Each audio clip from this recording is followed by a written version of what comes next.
नमस्कार दोस्तों, मैं शिव नायक आपको स्वागत करता हूं निर्वाण एक अंतिम यात्रा में। आइए हम जानते हैं गौतम बुद्ध के एक नई कहानी के बारे में। दोस्तों, एक बार गौतम बुद्ध अपने भिक्षु के साथ एक वृक्ष के नीचे बैठे विश्राम कर रहे थे। उस वृक्ष की छांव में बुद्ध अपने भिक्षु की जिज्ञासा दूर कर रहे थे। बुद्ध के सभी भिक्षु एक एक करके उनसे प्रश्न पूछते और गौतम बुद्ध ने उनके प्रश्नों के उत्तर दे रहे थे।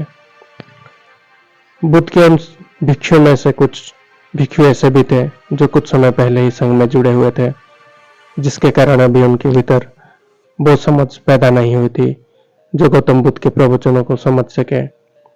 गर्मियों का समय था, सूरज अपने चरम सीमा पर था और चारों तरफ धूप ही धूप थी। लेकिन उस वृक्ष के कारण बुद्ध और उनके सभी भिक्षु आराम से छांव में बैठे हुए थे। इतने नहीं, गौतम बुद्ध के एक भिक्षु की नजर एक बूढ़े व्यक्ति पर पड़ता है जो उस वृक्ष के पास से ही गुजर रहा था। वो भिक्षु उस बूढ़े व्यक्ति को देखकर अचानक से ही हंसने लगता है। उस बूढ़े व्यक्ति की उम्र बहुत ज्यादा हो गई थी, जिसके कारण उसके कमर मुड़े हुए थे। उस बूढ़े व्यक्ति के हाथ में एक डंडा था, जिसका सहारा लेकर वो बूढ़ा व्यक्ति अपनी मंजिल तक पहुंचने का प्रयास कर रहा था। उस बूढ़े व्यक्ति का शरीर केवल हड्डियों का ढांचा मात्र था। अपने भिक्षु को हंसते हुए देख बुद्ध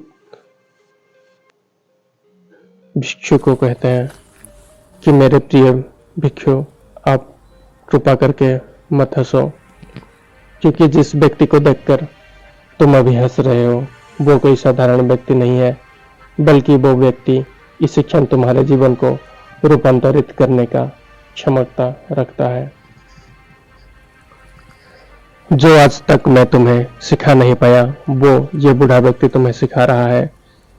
इसके द्वारा दी गई सीख को बेकार ना करो। बुद्ध की ये बात सुनकर वो भिक्षु बुद्ध से कहते हैं कि मुझे क्षमा करे बुद्ध, पर मुझे ये समझ नहीं आ रहा है कि जो एक बूढ़ा व्यक्ति है जो खुद अपने शरीर और अपनी बीमारियों से लाचार है, वो मुझे क्या सिखा सकता है। फिर बुद्ध उस भिक्षु से कहते हैं कि ये बूढ़ा व्यक्ति तुम्हारा भविष्य दिखा रहा है। जिस बुढ़ापे को और लाचारी को देखकर तुम अभी हंस रहे हो, वो बुढ़ापा और लाचारी तुम्हारे जीवन में भी आने वाली है। वो बूढ़ा व्यक्ति तुमसे कह रहा है कि अभी समय है इस स्वस्थ शरीर को अच्छे कर्म करने के लिए उपयोग करो। अगर तुम्हारा यह स्वस्थ शरीर तुम्हारे हाथ से निकल गया तो फिर वापस नहीं आएगा, और अभी तुम्हारे यह शरीर सही से काम कर रहा है, जैसे कि तुम्हारे हाथ, पैर, आंख, कान और ये सभी चीजें सही से काम कर रही है। क्या ये छोटी बात है? और क्या तुम इसे मामूली सी बात समझ रहे हो? यह घटना कोई साधारण घटना नहीं थी जो अभी तुम्हारे साथ घटी, और यह घटना तुम्हारे जीवन को बदलने की क्षमता रखता है। ठीक इसी तरह की घटना ने मेरा जीवन बदलना था, और इसी तरह की घटना के कारण ही मैं आज बुद्ध हूँ। फिर वो भिक्षु बुद्ध से कहता है कि क्षमा करे बुद्ध, परंतु मेरे मन ये विचार ही नहीं आया कि मैं उस बूढ़े व्यक्ति से कुछ सीख सकता हूँ। उसे देखकर केवल मुझे हंसी आ गई। ऐसा इसलिए हुआ क्योंकि तुम्हें अपने भीतर कहीं ना कहीं लगता है कि जिस स्थिति में आज वो बूढ़ा व्यक्ति है, उस स्थिति में तुम कभी नहीं आओगे।